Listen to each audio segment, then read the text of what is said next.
Hallelujah, praise the Lord. प्रभू येशूच्या नावामध्ये आपल्या प्रत्येकाला येशू ख्रिस्ताच्या नावामध्ये सलाम. मी मनोज तेवढे, बेथलेहम नगर, मिरज या ठिकाणून पुन्हा एकदा देवाचं वचन घेऊन या शाब्बात दिवशी यूट्यूब, फेसबुक आणि व्हॉट्सअप याद्वारे सेवेमध्ये तुमच्यासाठी मी आलेलो आहे. प्रियानो, आपण प्रार्थना करूया, देवाच्या वचनाकडे वळूया. स्वर्गीय प्रभू, तुला धन्यवाद देतो आजच्या सुंदर अशा रविवारच्या दिवसामध्ये तुझं वचन ऐकण्यासाठी आम्हाला अनमोल संधी दिल्याबद्दल, वचन बोलण्यासाठी अनमोल संधी दिल्याबद्दल धन्यवाद देतो.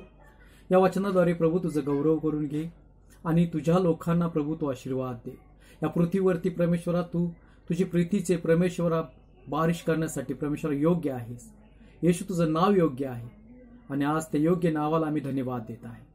प्रभू, होणारं वचन तू आशीर्वादित कर. पुढची वेळ तुझ्या हातामध्ये देतो, येशूच्या नावात, आमेन.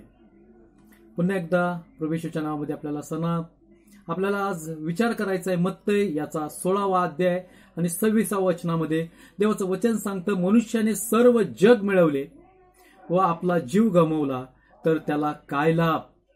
मनुष्य आपल्या जीवाबद्दल काय मोबदला देईल?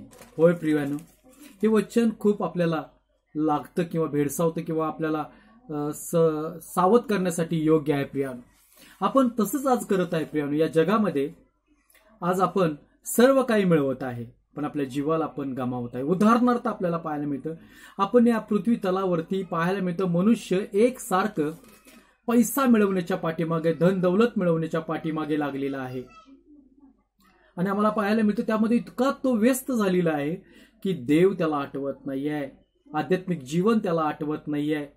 आणि तो या जगामधली हर एक प्रॉपर्टी तो खरेदी करतो, पैसा तो साठवतो आणि त्याच्यावरती आपलं नाव तो देतो, त्या प्रॉपर्टीला आपलं नाव तो देतो.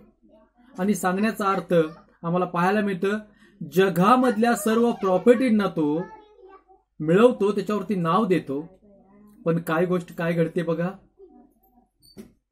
हे करत असताना तर जीवनाच्या पुस्तकामधलं नाव तो स्वतःहून खोडत असतो आणि त्याचं नाव या जगातल्या संपत्तीवर लागलेलं असतं. आज आम्हाला पाहायला मिळतं, या जगातल्या संपत्तीला तो देव मानत आहे. प्रियानो, पैसा हा देव त्यांच्यासाठी झालेला आहे आणि या पैशाच्या पाठीमागे लावून त्या पैशाची पूजाही ते करत आहेत. आमच्या भारत देशाबद्दलच बघा, पूर्वी पैसा नव्हता चलनामध्ये तर लोक देवाणघेवाण कशाची करायचे, तर जे आपल्याकडे साधनं आहेत, जे धान्य आहे, जे झाडू करणारे आहेत, जे तेल बनवणारे आहेत, जे असे वेगवेगळे लोक अवजारे वापरून ते देवाणघेवाण करून एकमेकापासून देवाणघेवाण करत असत. पैसा तेव्हा त्यांच्यामध्ये नव्हता आणि कोणीही या पैशाला त्या काळात देव मानत नव्हतं. प्रिया, पण भारतामध्ये पैसा यासाठी तयार झाला किंवा निर्माण केला की प्रत्येकाला देवाणघेवाण करण्यासाठी काय मिळावं, तर एक साधन मिळावून. पैसा हा राजाच्या काळात सुवर्ण मुद्रा होत्या, मग नंतर चांदीच्या मुद्रा होत्या आणि तो पैशामध्ये तब्दील झालेला आम्हाला पाहायला मिळतं. पण आज या पैशाला लोकांनी देव मानलेला आहे आणि त्या पैशाच्या पाठीमागे लोक दिवाने झालेले आहेत. या पैशासाठी वाटेल ते करायला तयार झालेले आहेत. या पैशासाठी आपल्या देहातलं रक्त विकतात, अंगातले शरीरातले पार्ट्स विकतात, त्या पैशासाठी हाणामारी करतात, खून करतात, खोटे बोलतात, लबाडी करतात. पण पैसा हा त्यांना पाहिजेच.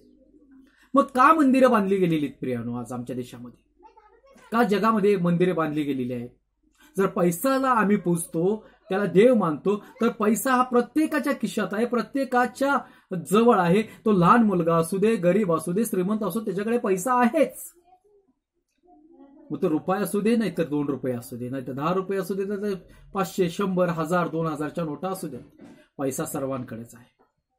मग मंदिरं का उभारण्यात आलेली? यासाठी मंदिरं उभारण्यात आली प्रियानो की आम्ही खऱ्या देवाकडे वळावं, आम्ही देवाकडे यावं. पण आम्हाला पाहायला मिळतं, जसा पैसा आम्ही खर्चतो त्याचा हिशोब आम्ही ठेवतो, तसं देवानं तुमच्या जीवनामध्ये क्षण दिलेले आहेत, तास दिलेला आहे, दिवस दिलेला आहे, आठवडा दिलेला आहे, महिने दिलेले आहेत, वर्ष दिलेले आहेत. ते तुम्ही कसं खर्चता हे देव बघत असतो. प्रियानो, तुम्ही आपलं जीवन कसं जगत आहे त्याचा हिशोब देव घेतो. कारण तुम्ही जसं प्रत्येक पैशाचा हिशोब ठेवता त्याप्रमाणे देव सुद्धा तुमच्या प्रत्येक क्षणाचा, दिवसाचा तो हिशोब ठेवतो आणि तुम्ही काय करत आहात ते बघत असतो. हालेलुया. म्हणून उपदेशक आम्हाला पाहायला मिळते 12वा अध्याय 1ल्या वचनामध्ये सांगतं, देवाचं वचन सांगतं, तू आपल्या तारुण्याच्या दिवसामध्ये आपल्या निर्माणकर्त्याला स्मर, कारण अनिष्ट दिवस तुझ्याकडे येत आहेत. आणि अशी काही वर्ष तुझ्या जवळ येत आहेत की तेव्हा तू म्हणशील की यात मला काही सुख नाही आहे. हालेलुया. होय प्रियानो, म्हणून मग ते त्याचा 16 अध्याय 26 वचन म्हणतं, मनुष्याने सर्व जग मिळवलं पण आपला जीव गमावला, यात त्याला काय लाभ. आज अनेक लोक या पैशाच्या पाठीमागे लागून आपला जीव गमावत आहे.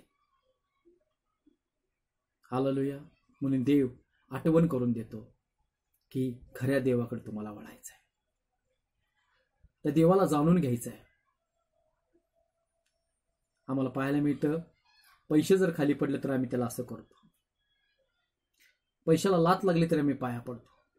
पण आमच्या या वाईट वृत्तीमुळे, वाईट वागण्यामुळे देवाला धक्का लागत आहे, देवाचं मन दुखवलं जात आहे, याच्याकडे आमचं लक्ष नाहीये. आणि याचा न्याय निवाडा देव करणार आहे प्रिया.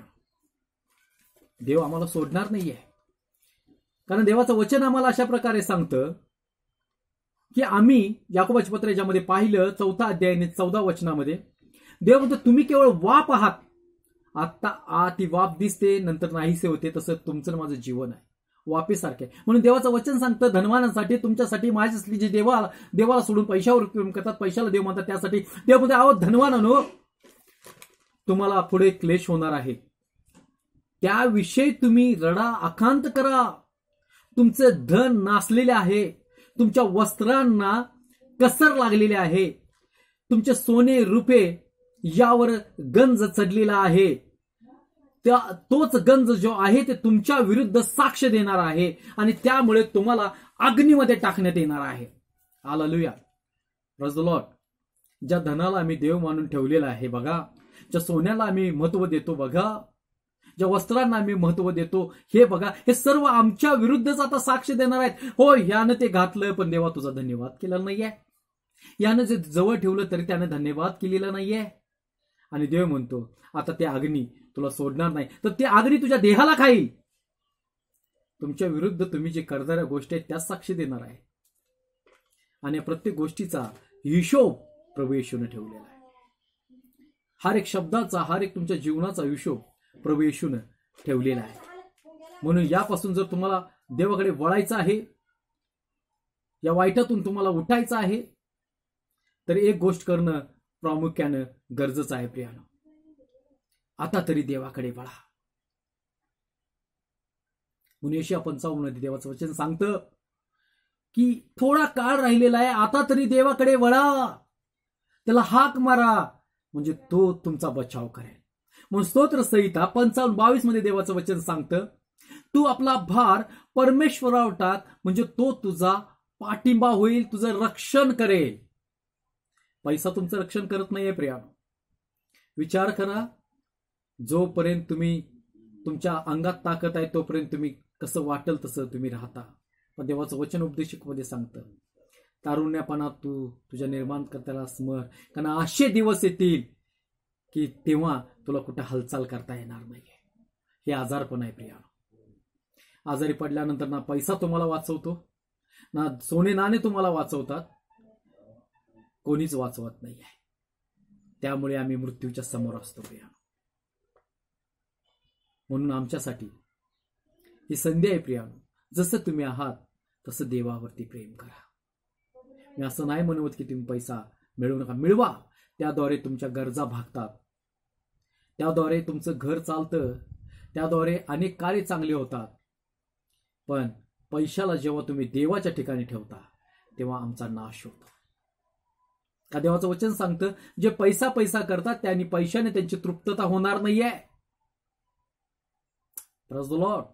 म्हणून देवाचं वचन सांगतं, आपण योग्य वेळी देवाकडे वळणं गरजेचं आहे. देवाला आवाज देण्याची गरज आहे. म्हणून यशाया 41:13 मध्ये देवाचं वचन सांगतं, मी परमेश्वर तुझा देव आहे, तुझ्या उजव्या हाताला धरून मी म्हणत आहे, भिवू नकोस, मी तुला सहाय्य करतो. देव हाताला धरायला तयार आहे, पण आम्ही देवाला धरायला तयार नाही आहे, देवाकडे यायला तयार नाही आहे आम्ही.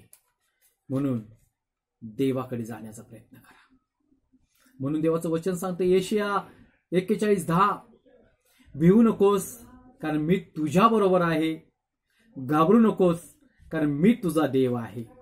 मी तुला शक्ती देतो, मी तुला सहाय्य करतो, मी तुला आपल्या धार्मिकतेच्या उजव्या हाताने सावरतो. हालेलुया. हे खूप महत्वाचं आहे प्रिया. देवाच्या हातात तुम्ही जाण्याचा प्रयत्न करा. देव तुम्हाला मदत करेल. देव तुम्हाला रोजची भाकर तो देईल. तुमच्या कष्टाला फळ येईल Priya. Hallelujah. Praise the Lord. पण खऱ्या देवाकडे तुम्ही वळा. मग देवाचं वचन सांगतं, याकोब याचा 4 अध्याय, याकोबाची पत्र याचा 4 अध्याय 8 वचन, देवाजवळ या म्हणजे तो तुम्हा जवळ येईल. हालेलुया. देवाजवळ या म्हणजे तो तुम्हा जवळ येईल. म्हणून अहो पापी जन हो, आपले हात निर्मळ करा. द्विबुद्धीच्या लोकांनो, आपलं अंतःकरण शुद्ध करा. जे हात आपले आतापर्यंत पैसा मिळवण्याच्या पाठीमागे, वाईट करण्याच्या पाठीमागे, हात जोडण्याच्या पाठीमागे गेले, देवाला नाहीतर माणसाला मी हात जोडतो. पण देवाला नमस्कार घालण्यासाठी आमच्याकडे वेळ नव्हता. देव म्हणतो आता तुमचं हात निर्मळ करा, तुमचं अंतःकरण शुद्ध करा. हालेलुया. Praise the Lord. मग देवाच्या वचनाला आपण सामोरं जाऊया, कारण तो आमच्यावर आज देखील प्रेम करत आहे प्रियानो. मग देवाचं वचन सांगतं, अहो कष्टी लोक हो, तुम्ही रडा आता. तुमचा हसण्याचा शोक हो, तुमच्या आनंदाचा विषद हो, कारण परमेश्वरासमोर तुम्ही नम्र झालेला आहात. जर तुम्ही नम्र झालेला आहे तर तो देव तुम्हाला उंच करत आहे. हालेलुया. तो देव तुम्हाला उंच करत आहे. देवाला पहिले आपले हात जोडा, माणसाला नाहीये प्रिया. माणसासमोर हात पसरू नका, देवाजवळ तुम्ही हात पसरा. हालेलुया. कारण आम्हाला पाहायला मिळतं नाश आमची वाट बघत आहे. आज आम्ही आमच्या जगामध्ये रूढी परंपरेमध्ये जात आहे प्रिया. आतापर्यंत आम्ही अनेक ठिकाणी आमची मान झुकवली, अनेक ठिकाणी आमचं मस्तक आम्ही झुकवलं, पण त्यामध्ये शांती नव्हती आम्हाला प्रिया. पण जो शांतीचा निर्माण करता माझा प्रभू येशू ख्रिस्त तुमच्या जीवनामध्ये कार्य करू इच्छितोय. म्हणून आज तुम्हाला सांगतो देवाचं वचन काय सांगतं. देवाचं वचन आता आम्हाला सांगतं, जे तुम्ही काय आतापर्यंत ऐकलेलं आहे, या ऐकण्याचा सार इतकाच आहे की आम्ही मनुष्य कर्तव्य काय तेच करावे. आणि मनुष्य कर्तव्य काय आहे? नीतिमान राहणे, चांगलं बोलणे, चांगलं राहणे, चांगलं वागणं. हे चांगल्या गोष्टी राहिल्यानंतर देव आम्हाला मदत करतो. Praise the Lord. आणि हे सर्व तुमच्या जीवनामध्ये, माझ्या जीवनामध्ये होण्यासाठी देव आज देखील तुमच्या आणि माझी वाट पाहत आहे.